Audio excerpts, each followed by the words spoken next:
मैं आपका host Mukesh Sinha. Friends, अभी ज़माना बड़ा बदल गया, कॉम्पिटिटिव युग आ गया, हर तरफ कंपटीशन है और आपको राइवलरी है एक तरह से। अभी क्या है, जॉब वैकेंसी जहाँ पे हो रहा है वहाँ जितनी वैकेंसीज है उससे कहीं ज़्यादा 10 टाइम्स ज़्यादा कॉम्पिट कैंडिडेट्स आ जा रहे हैं। उस तरह पुलिस सर्विसेज में हो, आर्म फोर्सेस में हो, जहाँ भी आप जाएंगे कंपटीशन है। इंजीनियरिंग, मेडिकल, कहीं भी जाएं एडमिशन के लिए या पीएचडी करने तक में कंपटीशन है। हर जगह आपको सक्सेसफुल होना है। ऐसे में क्या होता है कि आपके साथ के कुछ लोग आगे बढ़ जाते हैं और कुछ लोग बिहाइंड द रेस हो जाते हैं। अब जब आप रेस से पिछड़ गए तो आपको कैसा लग रहा है? बहुत बुरा लगता है। और ऐसे में आपको करना क्या है, इसी पे आज बात करूँगा। जैसे भी किसी भी कॉम्पिटिटिव एक्टिविटीज़ में आप अगर पिछड़ गए अपने दोस्तों से और दोस्त आगे निकल गए, ऐसे में आपको करना क्या है? सबसे पहले तो ये जानने की ज़रूरत है कि आप पिछड़ क्यों गए। पिछड़ इसलिए गए कि आपके अंदर एक मेंटल इनर्शिया आ गया होगा। हो सकता है मेंटल इनर्शिया या फिजिकल इनर्शिया, मतलब जिस रफ्तार से आपको तैयारी करनी थी वो रफ्तार आप नहीं पकड़ पाए। पेस को समझिए, जिस तरह का माहौल है उस माहौल में आपको कितना एनर्जी देना है ये आपको डिसाइड करना है।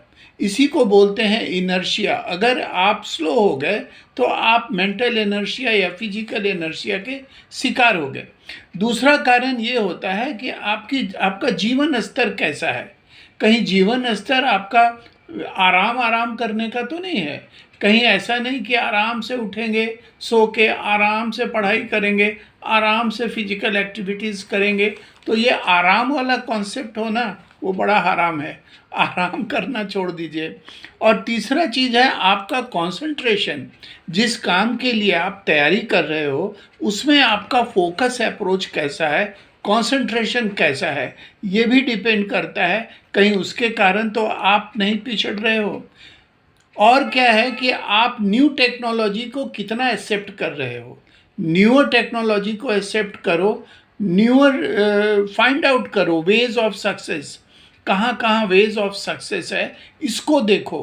कौन सा गाइड है, कौन सा ट्रेनर है, वो कैसे आपको तैयारी करा रहा है, इस पर भी डिपेंड करता है। आपका कोच कैसा है, आप किस तरह की इंस्टीट्यूशंस में हो, आपका वातावरण कैसा है, इन सब बातों का लेना देना है आपकी तैयारियों को लेके।